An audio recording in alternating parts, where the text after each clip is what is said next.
बहुत दुखद की बात है कि कुलमणि बाबू की हत्या को अवसर मानकर हमें यहाँ आना पड़ा। हम उनके परिवार के साथ खड़े हैं और जब तक उनको न्याय नहीं मिलती हम उनके साथ खड़े रहेंगे और लड़ते भी रहेंगे उनके लिए। मैं पहले महांगा ब्लॉक को, नूरतंग गांव को मैं सर झुकाकर मैं नमन करती हूँ, क्योंकि यहाँ के जो प्रदेश सरकार है बिजू जनता दल का, उनके भ्रष्टाचार के खिलाफ जिस शक्ति से नूरतंग के वो हमारे कुलमणि बाबू हो सकते हैं या दिव्य सिंह बराल हो सकते हैं, और इससे पहले जिनको मारा गया विकास जना, जिस शक्ति से ये लोग अपने आवाज उठाए थे भ्रष्टाचार के खिलाफ, ये दिखाई देता है कि यहाँ का जो शासन है वो कितने भ्रष्टाचार में डूबी हुई है। विकास जना 1 साल पहले उन्होंने आवाज उठाया था कि यहाँ जो प्रधानमंत्री आवास योजना के तहत जो गरीबों को घर मिलना था, वो गरीबों को छोड़कर सब और बिजू जनता दल के नेता लेके जा रहे थे। इसीलिए कि उन्होंने आवाज उठाए, उनको बेदर्दी से हत्या कर दिया गया था। अब हमारा कुलमणि बाबूजी और दिव्य सिंह बराल जी, ये दोनों जब आवाज उठा के यहाँ प्रधानमंत्री आवास योजना के अंदर जो भ्रष्टाचार हो रही है वो जब उभर कर वो आगे लेके आना चाहते थे, तो उनको भी बेदर्दी से, बेरहमी से उनकी हत्या की गई थी। हम पूछना चाहते हैं यहाँ के सरकार को कि जब दिव्य सिंह बराल जी अपने बयान में लोगों का नाम लिया और यहाँ के जो मंत्री हैं प्रताप जना जी, उनका भी नाम लिए, तो उनको क्यों अरेस्ट नहीं कर रहे? यहाँ एफआईआर में प्रताप जना का नाम है और जो केस दर्ज हुआ है उनमें उसमें भी प्रताप जना का नाम है, तो क्यों छोड़ दिए उनको? जब हम गए थे दिव्य सिंह बराल जी के घर, तो उनके तीनों बेटे यही प्रश्न पूछ रहे थे हमसे कि जब बयान दिया गया था और जब सबको मालूम है कि प्रताप जना इस हत्या में उनका हाथ है, तो क्यों उनको छोड़ रहे हैं?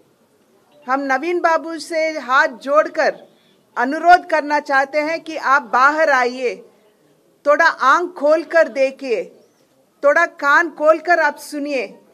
आपके जो प्रदेश में लोग जितने दिक्कतें भुगत रहे हैं वो कहीं और प्रदेश में नहीं भुगतेंगे जरूर।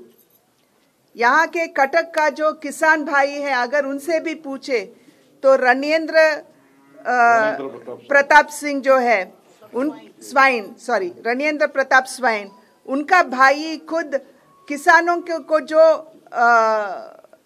मिलना था वो खुद उसमें भ्रष्टाचार कर रही है। ये हम नहीं कह रहे, यहाँ के कटक के किसान भाई कह रही है। तो इतना भ्रष्टाचार होने के बाद, अपने लोगों इतने दुखद भुगतने के बाद भी नवीन बाबू आप चुप क्यों हैं? हम विनम्रता से आपसे प्रार्थना करते हैं कि आप बाहर आइए।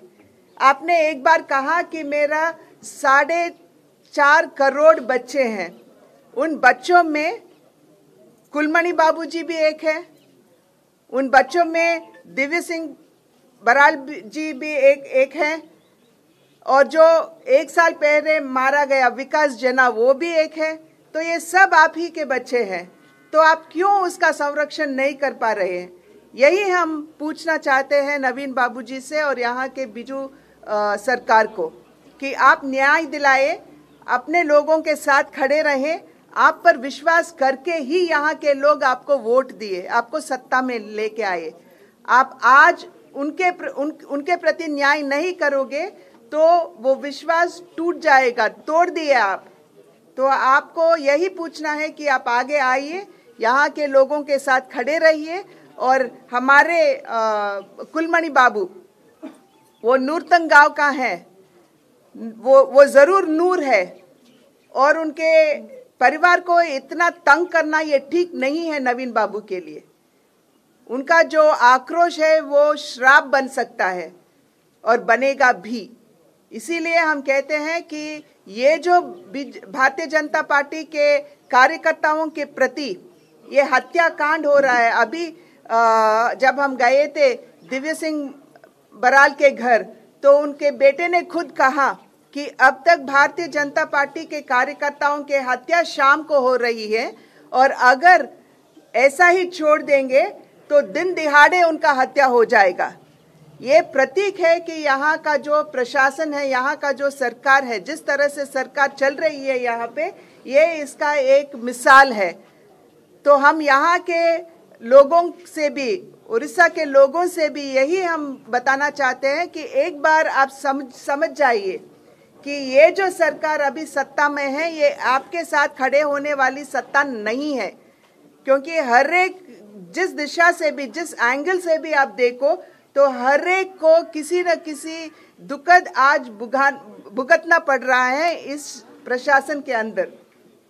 इसलिए हम विनती करते हैं आपके द्वारा, मीडियम भाइयों के द्वारा, इस सरकार को कि वो न्याय करे इन दोनों परिवारों को, केवल इन दोनों परिवारों के ही नहीं।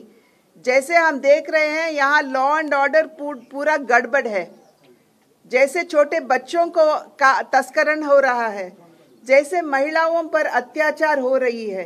परी की घटना अब तक हमने नहीं भूली, फिर भी वो खुद नेशनल क्राइम रिपोर्ट खुद कहता है कि उड़ीसा में जितना महिलाओं के प्रति और बच्चों के प्रति अत्याचार और दुर्घटनाएं हो रही हैं वो कहीं और नहीं हो रहे हैं।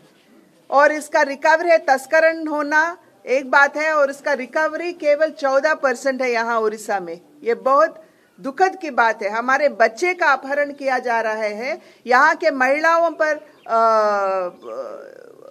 अत्याचार हो रहे हैं, पर उनको न्याय नहीं मिलना ये ठीक नहीं है। इसलिए हम कहते हैं नवीन बाबू बाहर आइए, आपका घर छोड़िए, बाहर आइए, आप कान को खोलकर और कान भी, आंख भी खोलकर आप देखिए और सुनिए, और अपने यहाँ के जो लोग आप पर विश्वास करें, उनका विश्वास टूट गया है और आगे से यहाँ के लोग आपके साथ खड़े रहेंगे, इसका आप विश्वास मत करिए, विश्वास लेके आगे मत जाइए आप।